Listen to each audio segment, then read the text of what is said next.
Assalamualaikum warahmatullahi wabarakatuh.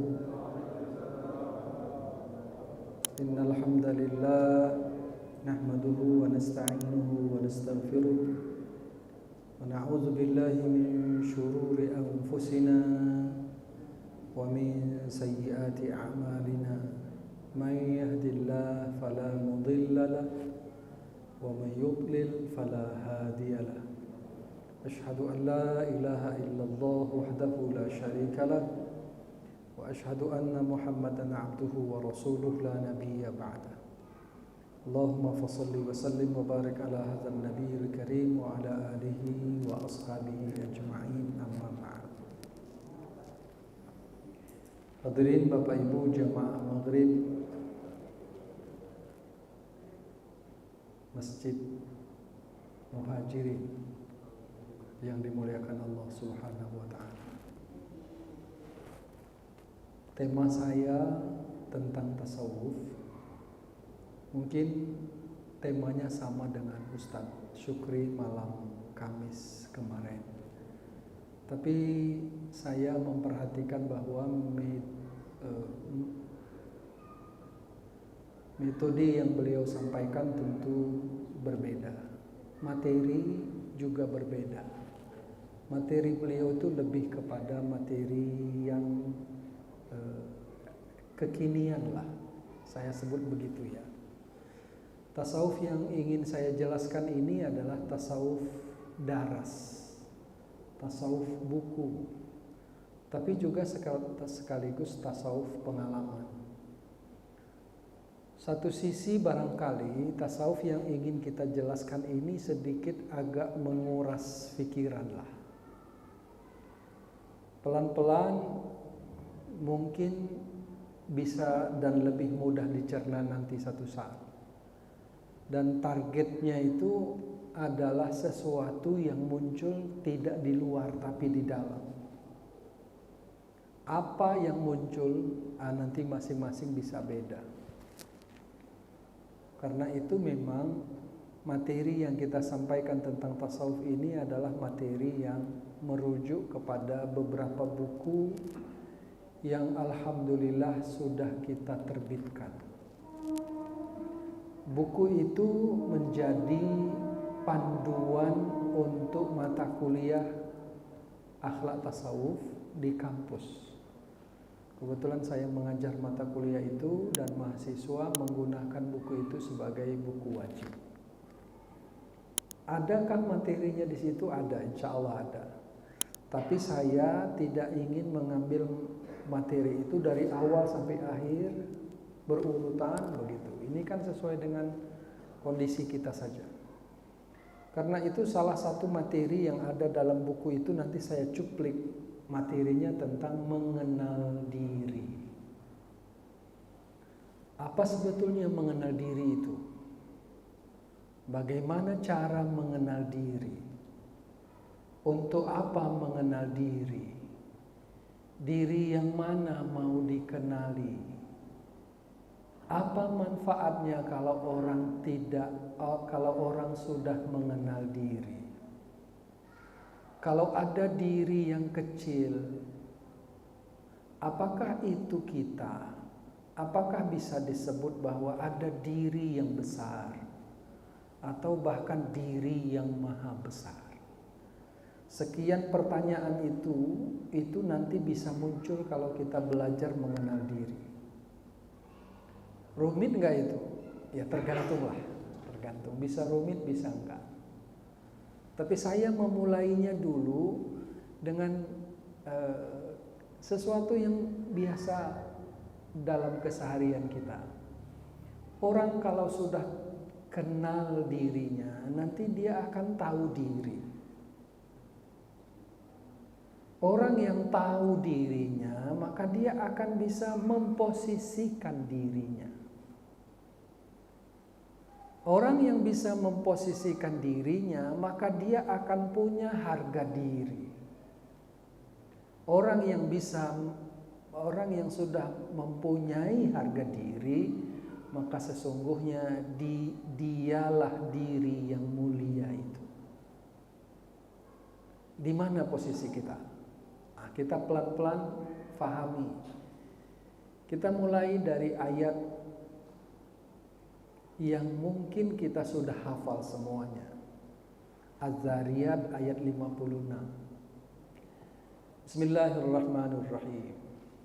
Wa ma khalaqtul jinna wal insa illa liya'budun.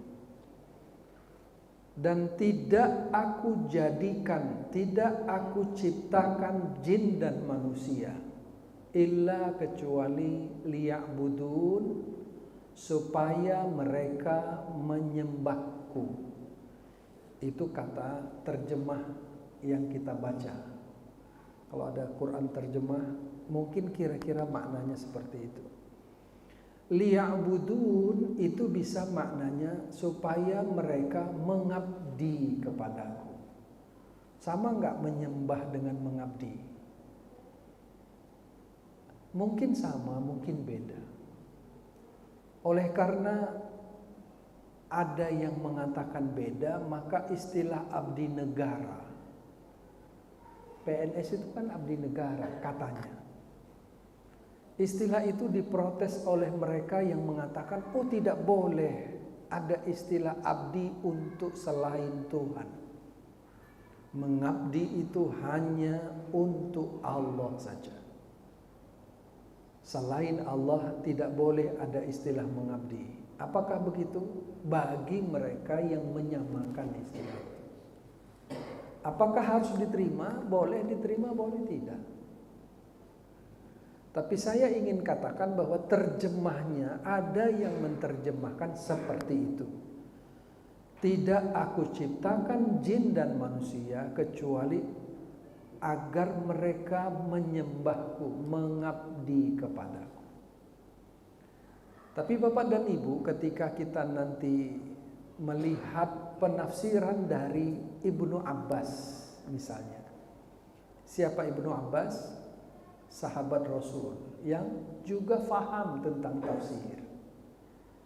Beliau menafsirkan ayat illa liya'budun itu dengan illa liya'rifuni. Jadi bukan menyembah tetapi mengenal. Liya'rifuni kata Ibnu Abbas itu artinya supaya mereka mengenalku kata Allah. Itu tafsir dari Ibnu Abbas. Beda tidak antara menyembah dengan mengenal? Mungkin berbeda. Tapi kalau saya tanya Bapak Ibu, bisakah seseorang menyembah Tuhan, menyembah Allah kalau dia tidak kenal kepada Allah? Tidak bisa. Tidak bisa. Jangankan menyembah Allah, untuk mendatangi seseorang saja, kalau kita tidak kenal, tidak tahu alamatnya, kita nggak akan pernah sampai. Menyembah Allah itu tidak akan pernah sampai pada tujuan kalau ternyata yang disembah itu tidak dikenal. Jadi menyembah itu bagian dari yang diperintahkan oleh Allah, tetapi kita ingin mengatakan bahwa tidak bisa seseorang itu menyembah kalau dia tidak mengenalnya terlebih dahulu. Itulah makanya kalau ada pertanyaan ilmu apa yang tertinggi? Ilmu yang tertinggi itu adalah ilmu yang bisa memperkenalkan seseorang kepada zat yang maha tinggi. Itulah ilmu yang tertinggi. Kalau ilmu itu hanya memperkenalkan dia kepada sesuatu yang biasa-biasa.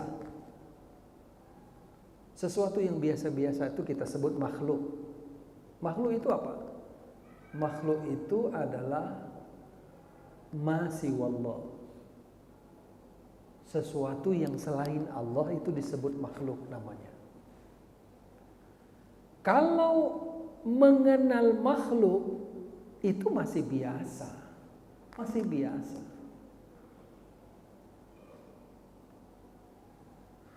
Kalau mengenal yang menciptakan makhluk, itu yang luar biasa itu. Maka ilmu yang tertinggi itu adalah ilmu mengenal yang maha tinggi. Yang maha tinggi. Karena itu ada penafsiran yang berbeda. Mungkin nanti satu saat kita akan bicara soal ini lebih panjang, tapi saya ingin sampaikan sedikit saja. Bapak Ibu, selama ini apa pemahaman kita terhadap Bismillahirrahmanirrahim, wa 'allama Adamal asma'a kullaha, wa 'allama, dan diajarkan kepada siapa? Kepada Adam, asma'a kullaha, nama-nama tiap-tiap sesuatu. Umumnya selama ini yang kita pahami, yang kita dengar, bahkan yang kita baca dalam tafsir sekalipun, Adam itu diajarkan apa? Adam itu diajarkan nama-nama benda. Benda apa? Saya sambil bercanda sama mahasiswa, saya tanya mahasiswa, benda apa yang mau diajarkan kepada Adam? Benda bumi. Adam belum di bumi. Benda di surga, Adam sudah tahu benda di surga. Benda yang sekarang ini belum ada waktu itu. Zaman modern ini terlalu banyak benda yang waktu, jangankan masa Adam, masa Nabi Muhammad saja belum ada. Jangankan 10 tahun yang lalu, 15 tahun yang lalu, ada WhatsApp enggak? Enggak. Perlu diperkenalkan enggak WhatsApp kepada orang yang hidup 20 tahun yang lalu? Perlu? Enggak lah. Sesuatu yang belum ada enggak perlu diperkenalkan. Lalu Adam diajarkan apa? Kalau diajarkan nama-nama benda, benda itu adalah makhluk. Yang mengajari Adam dari kalimat itu siapa yang mengajari? Wa 'allama Adamal asma'a kullaha. Diajarkan dan dia mengajarkan kepada Adam itu asma, nama-nama tiap-tiap sesuatu. Yang mengajarnya siapa? Yang mengajarinya Allah. Allah itu zat yang maha tinggi. Apa yang diajarkan? Sekali lagi, sementara yang saya dengar, mungkin yang Bapak Ibu dengar, yang diajarkan kepada Adam adalah nama-nama benda. Nanti Adam tahu ini benda ini, benda ini, benda. Begitu kan? Itulah yang kita tahu. Tetapi sesungguhnya ketika kita mampu memahami lebih ke dalam, nanti kita akan tahu bahwa yang diajarkan oleh Allah kepada Adam tentu saja bukan sesuatu selain dirinya. Bukan. Allah mengajarkan kepada Adam tentang dirinya. Jadi asma itu adalah asmanya. Asmanya yang diajarkan kepada Adam. Untuk apa diajarkan benda-benda? Apa pentingnya sama Adam itu? Di surga itu kita bekerja enggak? Nanti kalau kita balik ke surga, kita bekerja enggak? Enggak. Kita nyantai di sana. Adam itu bekerja enggak di sana? Enggak. Lalu untuk apa dia tahu benda-benda itu? Nah, ini sedikit pemahaman yang mungkin agak aneh.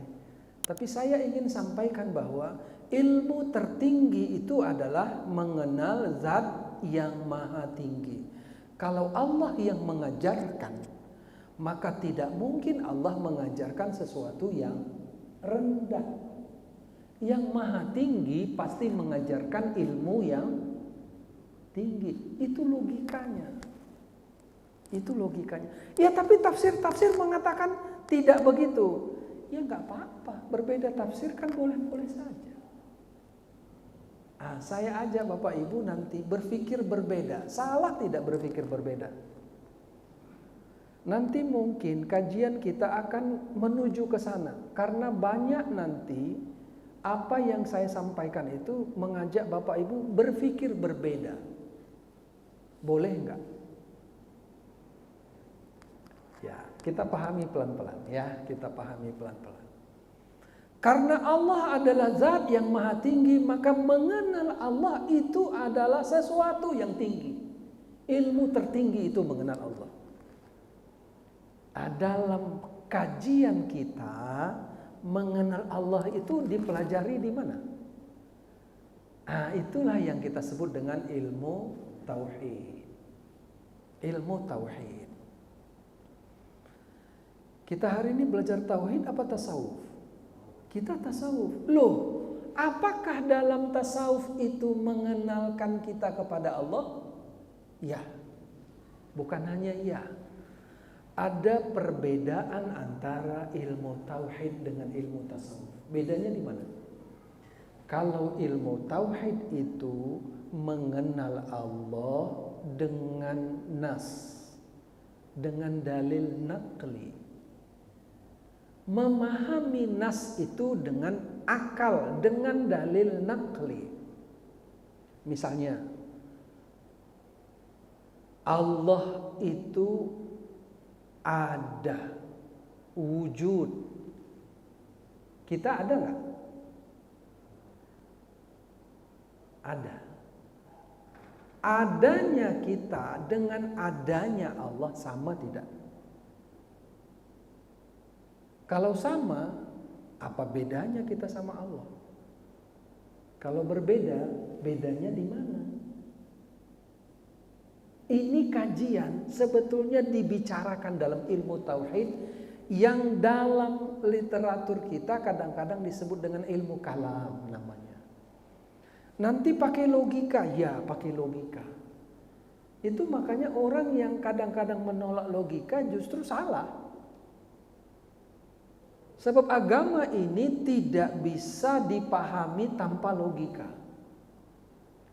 Tetapi, belum titik itu, masih koma. Tetapi memahami sesuatu hanya dengan logika itu kering. Kering. Di depan saya ada gelas, isinya air. Warnanya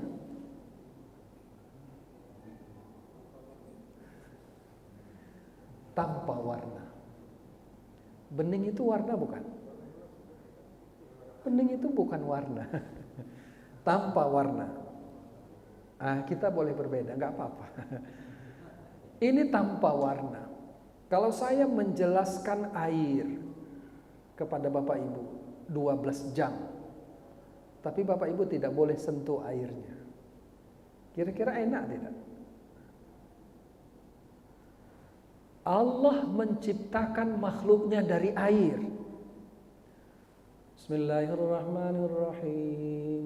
Wa ja'alna minal ma'i kulla syai'in hayyin. Kami jadikan, kata Allah, dari air itu setiap sesuatu yang hidup itu dari air. Jadi Allah menciptakan itu dari air. Yes, cerita air kita. Mau berapa lama cerita air? Nanti kalau mau cerita lebih lanjut tentang air, kata Allah, Bismillahirrahmanirrahim. Wa kana 'arshuhu 'alal ma'. Arsy Allah, singgasana Allah itu di atas air. Bisa dibayangkan nggak? Apa kira-kira mirip istananya Bolkiah yang dari jauh nampak seperti di atas air? Menceritakan sesuatu dengan logika tanpa merasakannya, kering. kering. Kita hanya mampu menjelaskan tentang air. Yang enak itu adalah jelaskan sesuatu, jelaskan air itu dengan mudah, dengan indah. Ujungnya minum yuk. Itu baru paten. Tauhid itu bicara tentang Allah, bahwa Allah itu Ar-Rahman, bahwa Allah itu Ar-Rahim, bahwa Allah itu punya sifat, bahwa sifat Allah tidak sama dengan sifat makhluknya.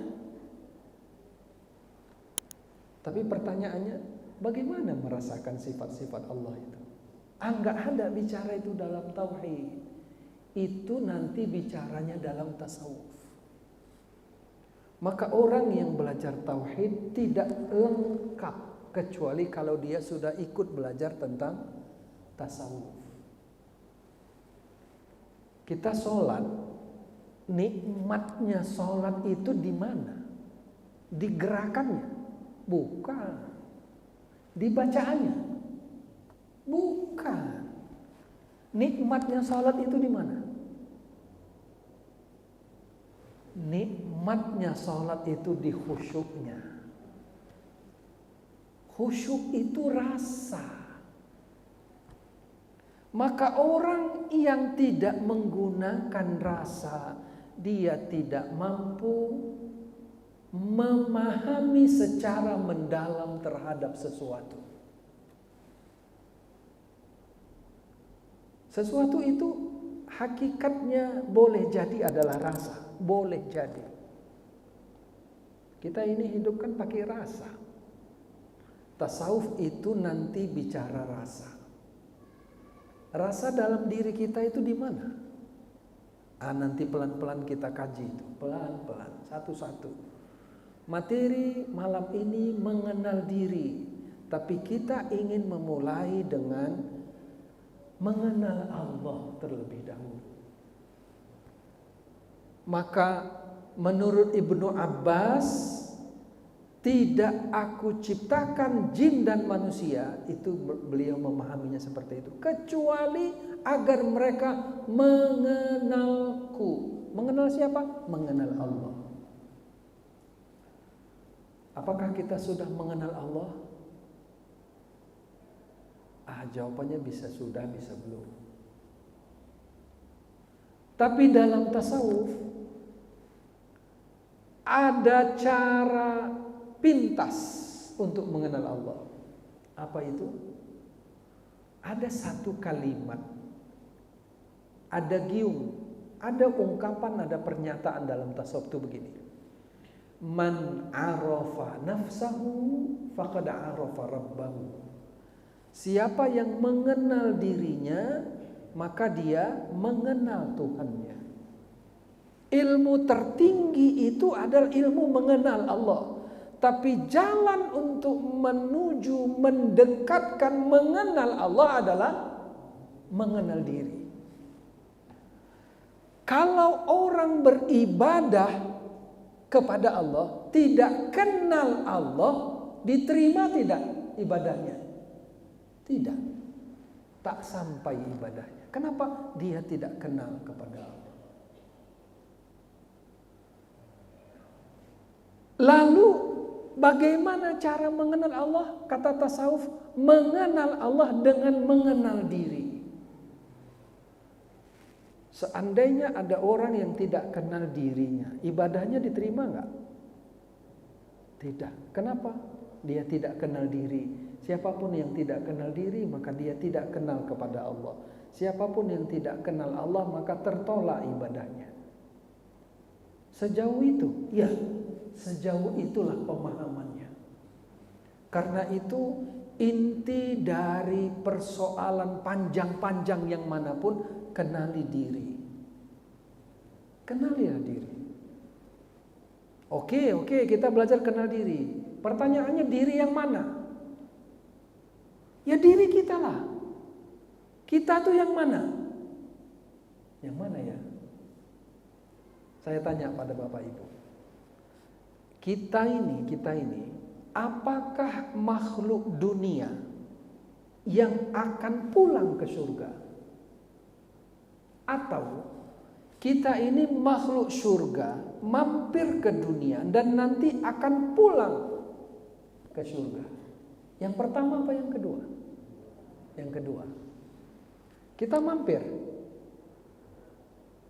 Di sini kita mampir.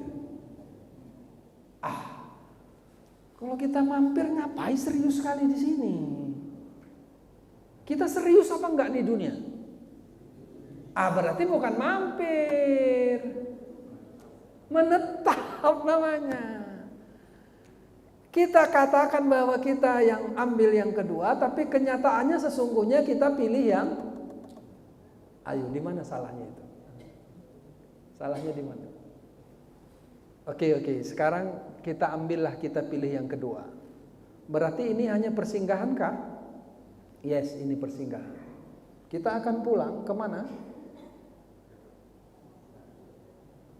Kita akan pulang ke tempat asal kita. Adam itu diciptakan di surga. Dan rumah pertama kita di sana adalah surga.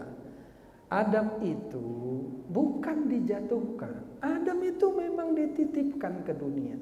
Sebab kalau Adam tidak ke dunia, maka kita tidak ada. Itu kan cuma skenario saja. Makan buah khuldi, ada setan. Hebat Tuhan itu membuat skenario. Berdebat kita tentang itu. Tapi sesungguhnya Adam itu memang harus ke bumi. Untuk apa? Supaya kita ada. Supaya kita ada. Karena kalau Adam tidak di dunia, maka tidak ada. Tidak ada. Kalau Adam dan Hawa itu hanya di surga, tidak ada kelahiran. Tidak ada kelahiran. Kelahiran itu hanya ada di Jadi kalau begitu setan itu salah apa enggak? Enggak ada yang salah, itu skenario saja. Beda ini. Ya berpikir berbeda boleh dong. Boleh lah. Di sini kan orangnya orang pendidikan semua. Ayolah kita berpikir berbeda, saya ajak. Yang penting punya dalil. Yang penting punya dalil. Tak boleh ikut-ikutan. Yang penting gunakan akal sedalam-dalamnya. Dan saya suka itu. Jadi kalau ada orang bilang saya macam-macam, terserah saja. Terserah saja. Tapi saya ingin katakan kepada kita sekali lagi, tidak akan ada orang yang kembali pulang ke tempatnya semula sampai dia kenal pada dirinya. Sampai dia kenal pada dirinya. Kita ulang pertanyaannya. Apakah kita adalah makhluk bumi yang akan menuju surga? Itu yang pertama. Atau kita sesungguhnya adalah makhluk surga yang mampir ke bumi, lalu nanti akan pulang ke surga. Kita pilih yang mana? Yang kedua. Setuju yang kedua. Karena kita bukan makhluk bumi, maka bumi ini bagi kita bukan tempat tinggal. Begitukah? Kalau bukan tempat tinggal berarti kita tidak boleh terlalu serius di sini. Begitukah? Kalau kita hanya mampir di sini, maka kita kan akan pulang. Betul. Siapakah yang mau duluan pulang? Saya ulang pertanyaannya. Apakah ada di antara kita yang tidak mau pulang? Kalau ada di antara kita yang tidak mau pulang, itu artinya dia makhluk bumi. Kalau kita pilih yang kedua, kita bukan makhluk bumi, kita makhluk langit, kita makhluk surga, mampir. Namanya mampir itu sebentar. Tapi hampir semua orang yang sudah hidup di bumi ini, kalau ditanya apakah dia akan pulang kembali ke surga, dia jawab, entarlah, nantilah.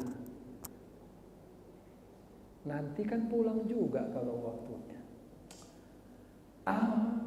Siap atau nggak siap pasti akan pulang. Tapi jawabannya nggak jelas itu, nggak jelas itu. Beda dengan jawaban Nabi Shallallahu Alaihi Wasallam. Beberapa hari sebelum beliau wafat, Jibril datang kepadanya, Muhammad, Allah titip salam kepadamu. Allah memberikan dua pilihan. Pilihan pertama, Muhammad, Allah panjangkan umurmu. Allah buka semua khazanah kekayaan dunia untukmu. Berapapun kau mau, ambil saja, ambil saja. Nabi Muhammad pernah menolak dunia tidak? Waktu akan perang, Nabi itu minta bertanya sama sahabat, siapa yang mau donasi? Kira-kira gitu. Kita mau perang ini. Saat itulah Bukit Uhud. Insya Allah besok saya izin pada bapak dan ibu mau umrah.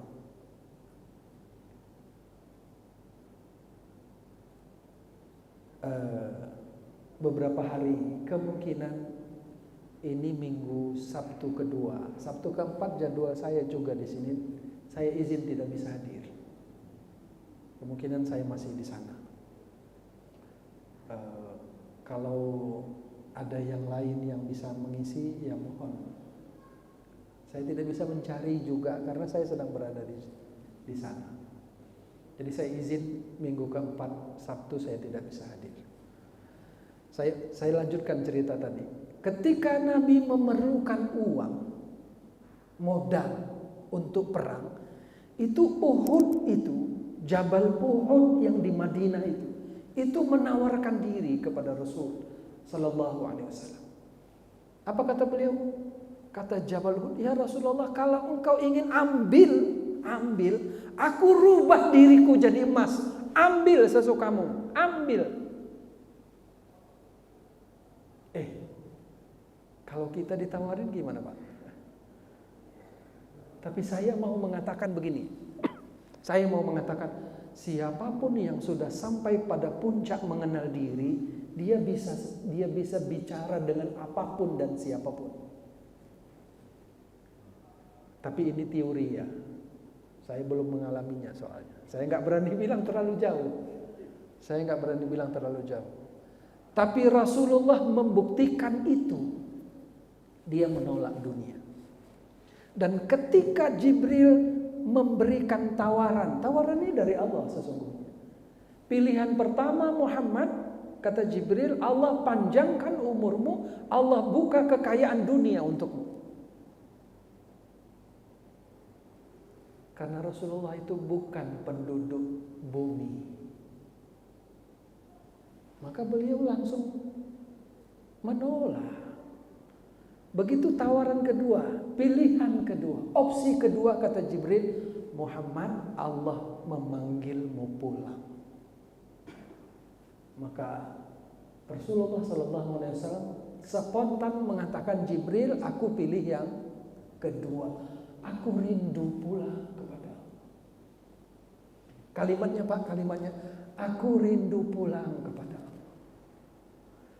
Kalau kita ditanya, pulang kemana? Pulang kita kemana? Pada Allah tidak?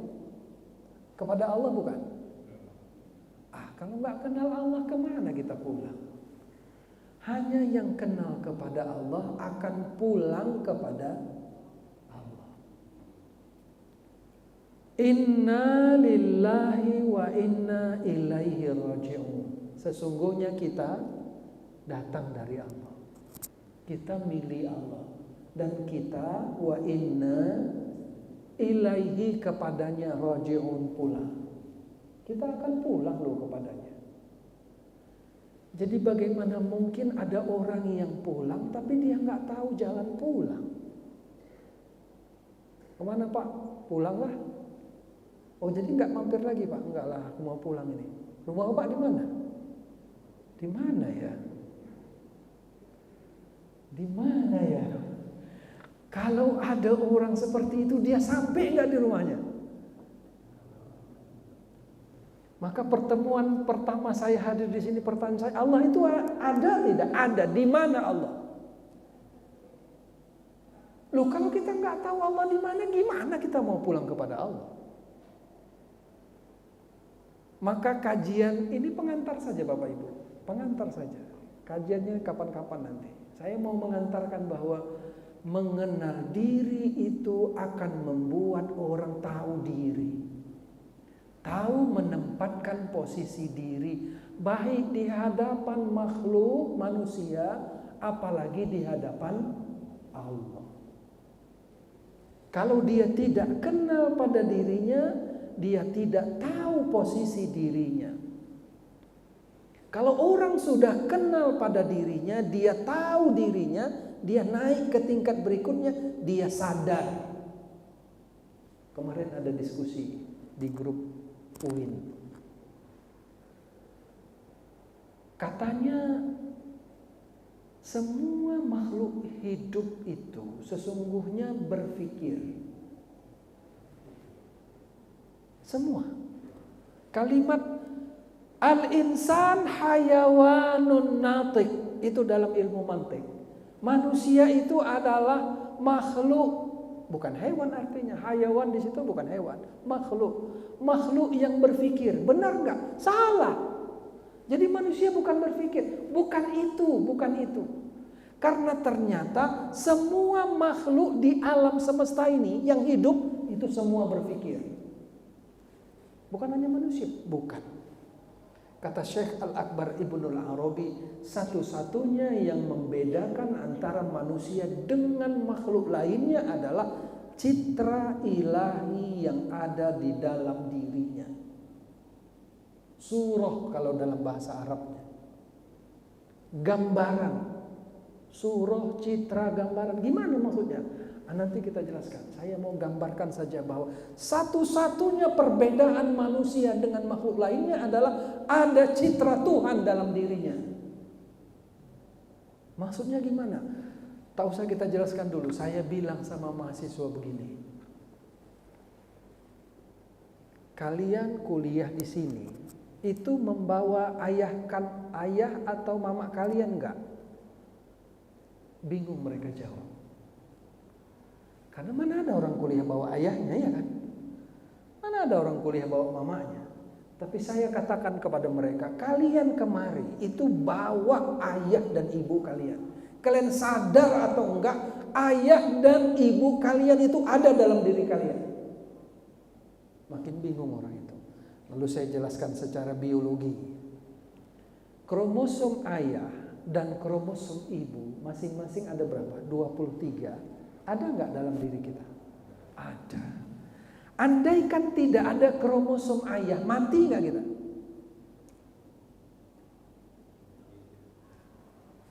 Jadi saya katakan pada mahasiswa, kalian kemari kuliah sesungguhnya membawa nama baik ayah kalian, nama baik ibunda kalian. Kalian sadar atau tidak, kalian bawa mereka kemana-mana, kalian bawa mereka. Jadi kalau kalian kuliah hanya main-main saja, kalau kuliah itu tidak serius, kalian mempermalukan ayah dan ibu kalian. Kalau kalian mempermalukan ayah dan ibu kalian, kalian anak durhaka. Dan anak durhaka itu tidak akan pernah mencium bau surga. Kaget mereka. Seriuslah belajar. Saya katakan pada mahasiswa, di dalam diri kita ada citra Tuhan. Apa citra Tuhan nanti kita jelaskan. Tapi saya mau katakan, kemanapun kita, sesungguhnya kita tidak pernah terpisah dari Tuhan, dari Allah. Sedetik pun tidak pernah terpisah. Karena itu ketika kita berbuat tidak baik, kita sedang mempermalukan siapa?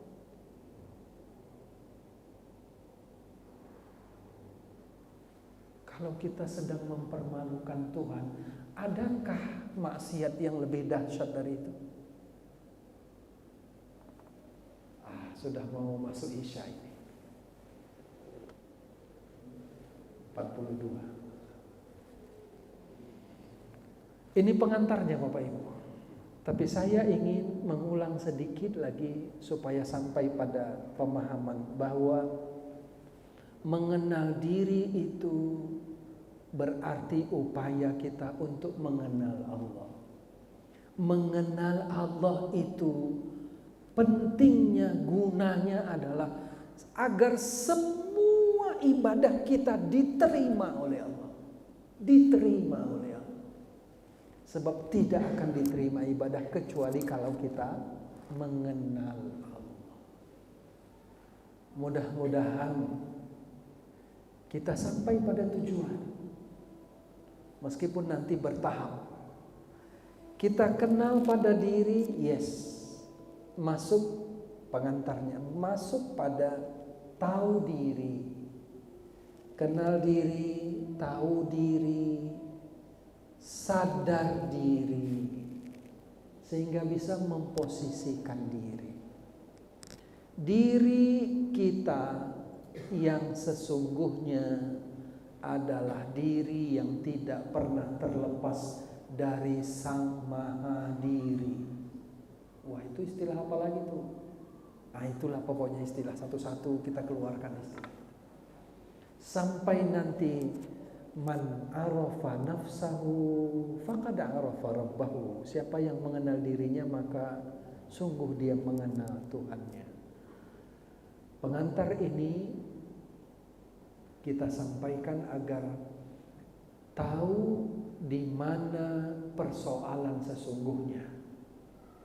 Kalau kita tahu posisi kita, diri kita, nanti kita akan tahu bagaimana mendekatkan diri kepada Allah. Sampai kemudian kita sampai pada puncak kebahagiaan.